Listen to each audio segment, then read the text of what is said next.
saga, þá komið að segja þetta.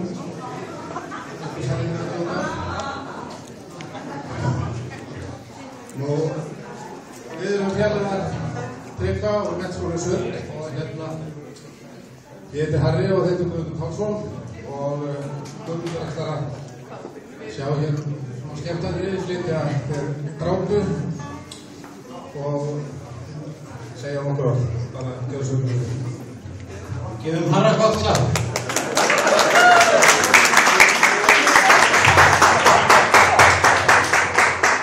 Komið þið sæl og blessuð og ég vona hérna því þið náðu að halda einbeitingu í þessu andriði því að það getið þið megið þið trúa að það hefur bæði verið langur undirbúningur og strangur og mikið á sig lagt til að setja þetta saman og það var auðvitað ómögulegt annað að þið tækið eftir því sem er hérna fyrir fram. En eins og fram kom áður að þá erum við félagar hans Tryggva úr Menntaskóla og við erum sem sagt allir á úr sama árgangi þó á sitt hvorum aldrinum sé. Ég var 50 fyrir 2 árum, þá hélt ég 50-veislu og Tryggvi sagði það nokkur orð og þess vegna kunni ég nú ekki við annað endur en að segja eitthvað hérna í kvöld.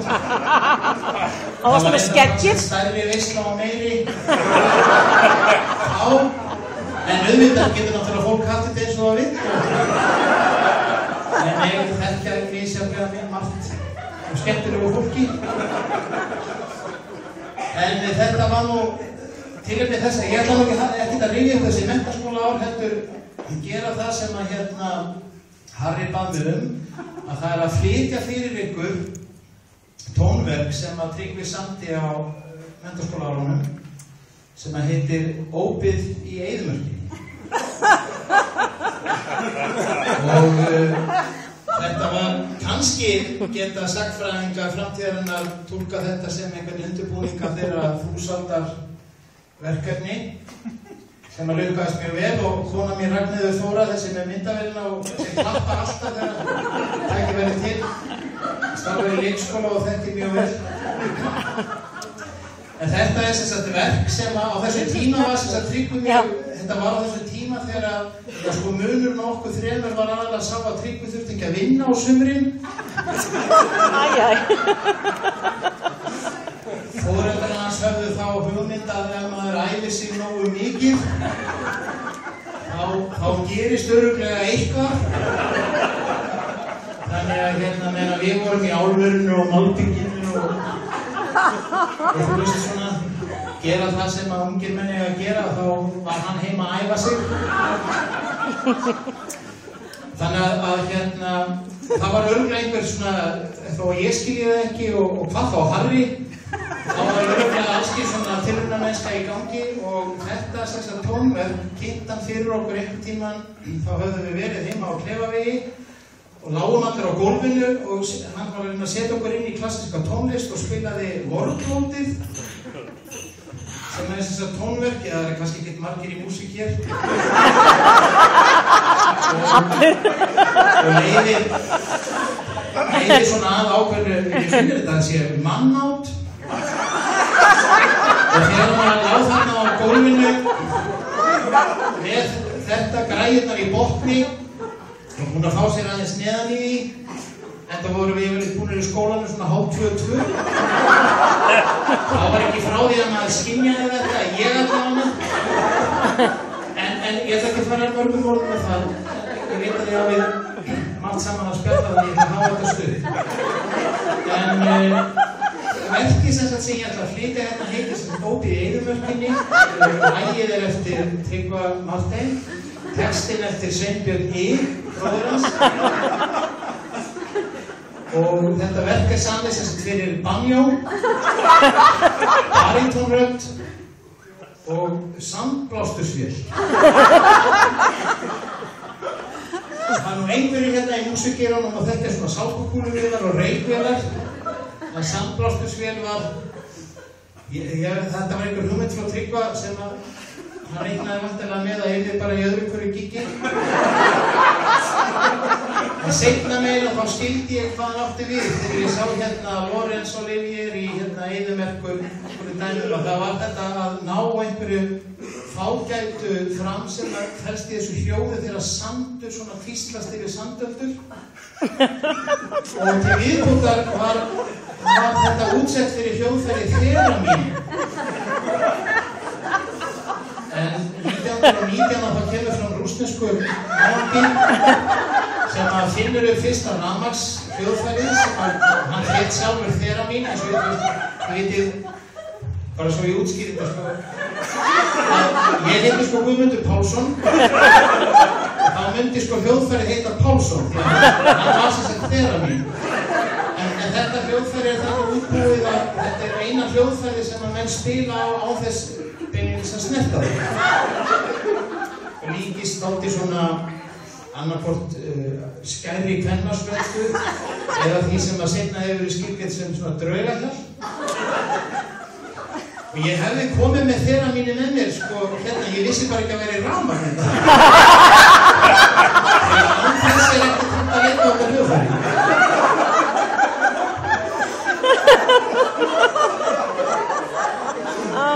En rétt áður en ég kannski byrja á, þetta langt verk. Já, men tilbúin í langt verk. Þá var þetta sem þannig að við bara, ég veit að það einhverjir sem eru forvitnir þetta. Að ég semst fæddur 1963 og Harry 1964 og Tryggvi 1965 og við vorum samt allir saman í bekk. En sko það ekki til marks sko rugli sem var í gangi í Menntaskólanum við Sund. Það sem einhvern veginn allir voru með öllum. Þetta var þetta sko þannig að Harry var svona, sigldi bara þennan lífna sjó með síni jafnöldum alltaf svona, kringu 5-6 í einhvern. Aðrir þurftu meiri hjálp eins og ég sem var 2 ár í fyrsta bekk. Og svo voru sumir sem áttu sko feður sem voru í einhverjum embættum og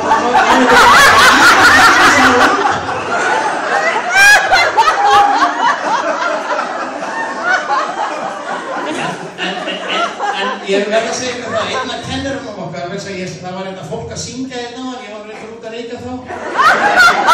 Það var einna fólk að syngja, þannig að það var nefnilega einn sem var seinna söngvari sem var með okkur þarna. Það var einna kennari Kristinn Sigmundsson, lítið stórdjöfull. Hann hérna kennt okkur efnafræði þarna eitt vetur og ég man eftir sko, áður en að þeir komið í skólan að þá fékk ég 2,5 í einhvern hjá Kristni.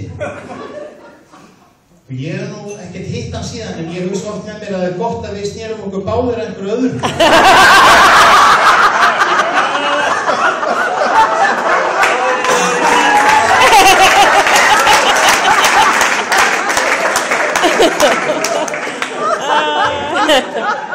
En þetta verk sem sagt út í yfirmörkinni. Það á, ég skil í dag að þetta var hérna ákveður svona kall á athygli. Þetta var erfitt auðvitað fyrir Tryggva að vera langt yngstur í hópnum. Hvað þá með svona eldri og þroskari mennum eins og ég. Og hann auðvitað skynjaði það mjög fljótt að ég gat auðvitað leiðbeint honum mjög mikið. Ég var búinn að vera þarna árið áður. Átti hljómsveit á bókum og ekki mikið á glósum en leiðbeint honum í gegnum þetta talsvert. Og ég gerði þau þetta bestu getu. Það var nú kannski ekki mikið mannval í okkar bekk. Við vorum 5 strákar og við 3 hérna tengdumst mjög sterkt vinátturböndum og lögðum síðan hina 2 í einu. Þeir heita Jens Ólafsson og Ingimar Jónsson. Og það var mikill hrottaskapur í gangi. Fóru við 3 þar fremst í flokki. Þetta var löngu fyrir þann tíma að menn voru eitthvað að spá í það að maður ætti ekki að koma vel fram við samnemendur sína. Ég ætla ekki að fara mörgum með það, en það kannski hluti af því sem kemur fram. Og sérstaklega kaflinn þar sem að Theramínið sterk. Þá hérna, ég veit ekki sjáu þetta en þá það mjög dramatískur kafli sem ég vissum að það sé Tryggvi og ekki síst Sveinbjörn með mjög fábreyttu orðavali að túlka ákveðna eftirsjá og beiðni fyrirgefningu. En þetta lag og þetta verk Ópið í eyðimörkinni er auðvitað margslungið. Eitt af því sem að þarna auðvitað endurspeglast er að þrátt fyrir þetta litla mannval sem var þetta í hópnum þá til þess var ekki til eitt svona hommar og lesbíur. En menn voru samt í stríðinu straumut að koma úr skápnu þó að við áttum okkur ekki á því. Og kannski var þetta þannig að við vorum í rauninni bara einu strákarnir í bekknum.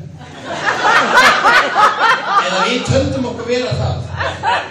Og þegar Tryggvi kemur inn og þú veist, hann var reyndar, það var þetta sniðugt sko, að mér finnst það mjög sniðugt að ég er elstur og lægstur. Hann er alltaf svona í miðjunni og Tryggvi er eins og hann er, yngstur og hestur og hann er mjög áhugasamur að standa sig og hérna hefur stráka og hvernig er þetta þú veist? Og við Harry vorum svanir og vildum auðvitað leiðbærum í gerði. Það bara málið það bara ná sér í einhverja kenningar fyrir að menntaskóla árin eru bestu árin. Fórum eitthvað yfir það og svo bara kemur gæinn eitt og við það.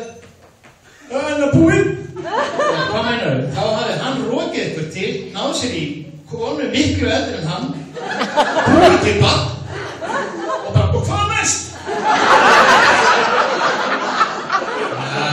Stökum við ná, Já, það bara komið í kring og við allir mætti þetta við skeiða og að skipta á og þetta var ekki alveg málið svo við Harry töluðum saman og segði bara tökum á málið, við bara fáum okkur í pípu. Nei, þá þekkti hann það náttúrulega ekki gegnum bróðið sig og hann slóð.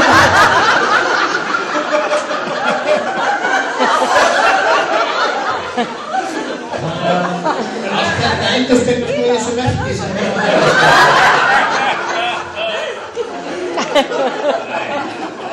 En við dóum ekki ráðalausir og við áttum þetta eftir það helsta haldreipi íslenska karlmanna sem til er að brennivín. Það málið er bara það að drekka brennivín til. Já, er það? Já. Svo við tókum nú af okkur á haustinni, þetta var nú þannig og kannski enn að menntaskólarnir skiptust á að vera með svona gæslu og tilsjón á skólabönnum hvers annars og við Tryggvi fór þarna bláeygður og skráði okkur 3 í gæslu á verslunarskólaballi sem var í Sigtúni og við ætlum nú að sýna honum heldur betur hvernig þetta færi fram og hittist heima. Ég var Harra í Skeiðavóðinum, skellti mig okkur inn í rómflösku og fórum til Sigtúni og skráðum okkur inn. Hirtum síðan vínið af jafnöldum okkar, eða margóðar, og fórum með það eitthvað þetta på lofti á Sigmari í Sigtúni og skelltum í okkur og samlokunum líka sem það voru alltaf að gæsluliðið. Tryggvi var ekkert beðinn um þetta aftur, ég held að hann tók þetta á sig. En honum fannst þetta sniðugt þess að næsta sem að hann stakk upp og þannig urðu við svona almennilegir dagdrykkjum en að það var þegar við fórum eftir skóla svona 1:30 inn á Kleifarveg í vínskápinn hjá föður hans, blönduðum okkur þar dýrindis koktela og drukkum þá þarna á svölunum uppi með útsýnir alla laugardagana. Þannig var það nú. En aftur að verkinu sem er að mála þetta. Ég veit að flestir er að drífa sig eitthvað annað skemmtilegt og ég ætla ekki að hafa þetta mikið lengra en það sem ég vildi þó segja og þið auðvitað viti betur en ég að Tryggvi er alltaf verið klókur og hann lifði þetta allt saman af ekki bara það að hann væri náttúrulega hlýðinn okkur og við ráða góðir og það reyndist honum vel. Það sem að hins vegar brast algjörlega á okkar menntaskóla árum, okkar Harra, sem að við höfum sagt að væri, þú veist, kjarninn í menntaskóla árunum, það eru kellingarnar.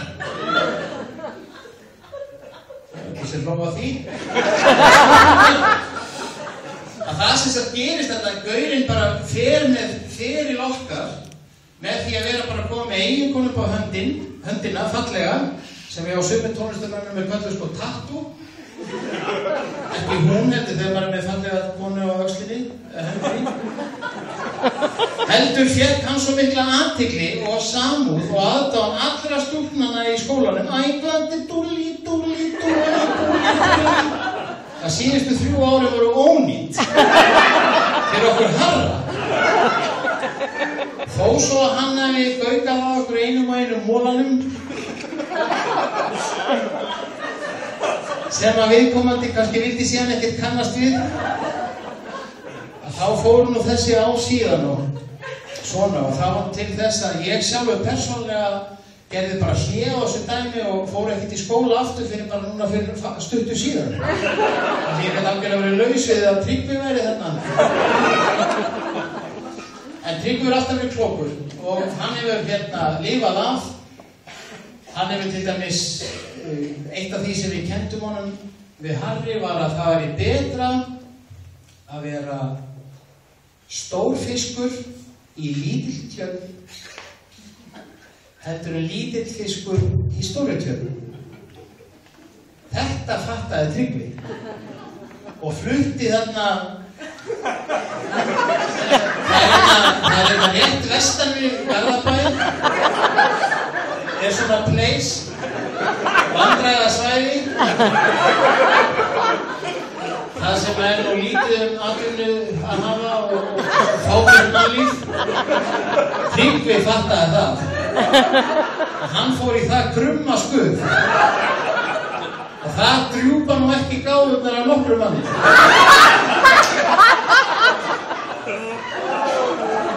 Það hafði hann allt í hendi sér. Bæjarlistamaður. Enda sjálfsagt ekki mörgum að velja.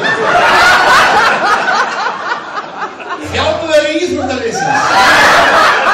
Drottinn dýr. Þetta, ég sjálfur í kynningu bara upp á Flúðum daginn og var að spá í þetta fyrir sjálf á mig. Þetta er ekki galið. Þannig að hafi menn á annan borð einhverja tilhneigingu til þess að ná fram að styrkjum og svona samfélagslegri viðurkenningu, þá er oft styttri leið að því svona í smærri plássum. Þegar að Tryggvi svo hafði unnið til allra þeirra verðlauna og allt sem hægt er og ekki meira þar að hafa, glöggan að segja þetta á því að flytja síðan í Borgómsins og er hingað komin og búin að vera nágranni minn lengi. Þetta er ekkert komið heim til hans og það er sjálfsagt ekki úr því, ekki úr þessu.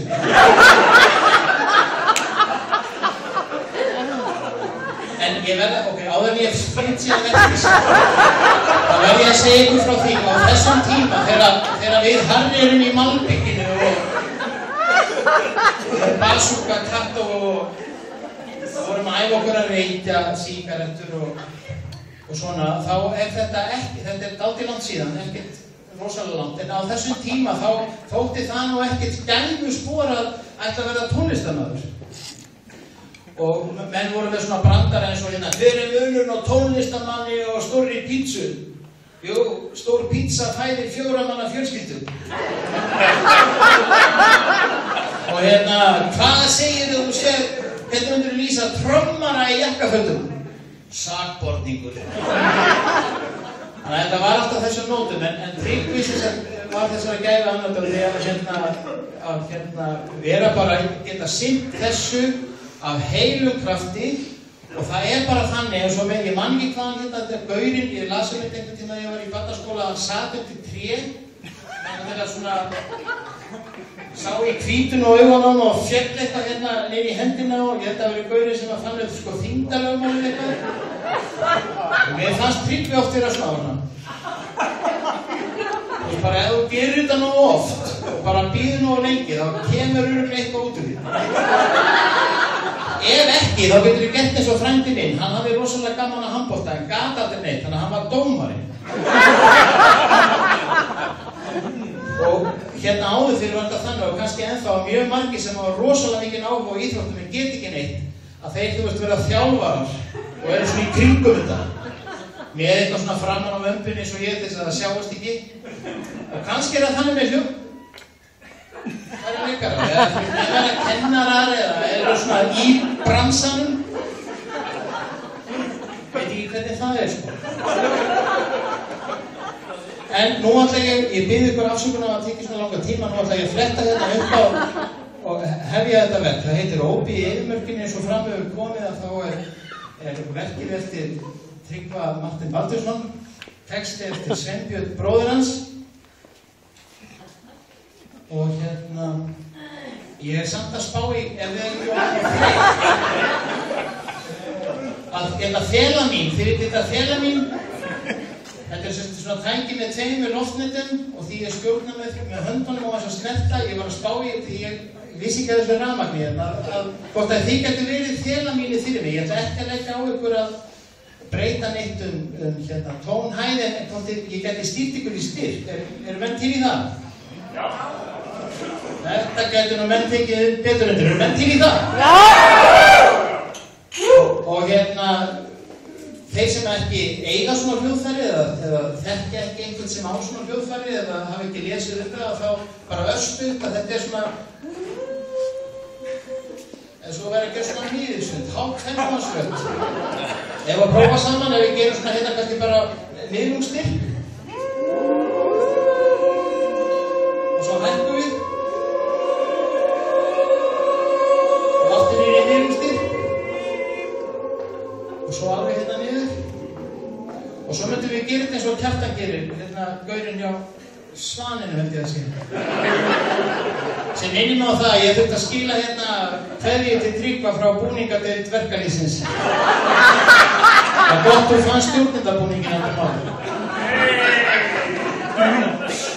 Ok. Og þegar ég slægi ykkur af þá er það svona með hnefanum. Og nú gerum við bara öskudæfingu og svo klárum við þetta og allir geta fengið sér í glas og haldið áfram að skemmta sér. Þá bara byrjum við í miðlungs.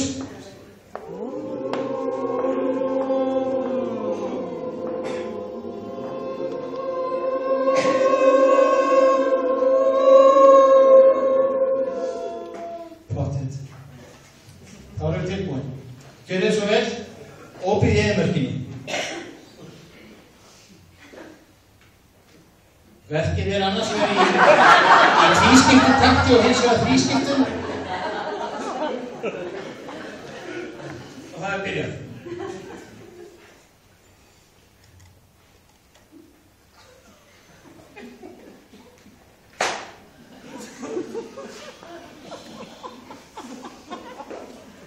Þegar betur að gáða það sé, þetta nú verið frumurinn að Tryggva, þetta er skrifað, það eru þagnir hérna fyrst og sérstu frumurinn.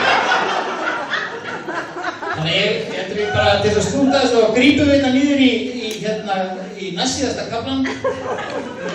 Það sem með þelamínið og barítónröddin leikur að hlutverk. Kemur inn að skara þetta þögn.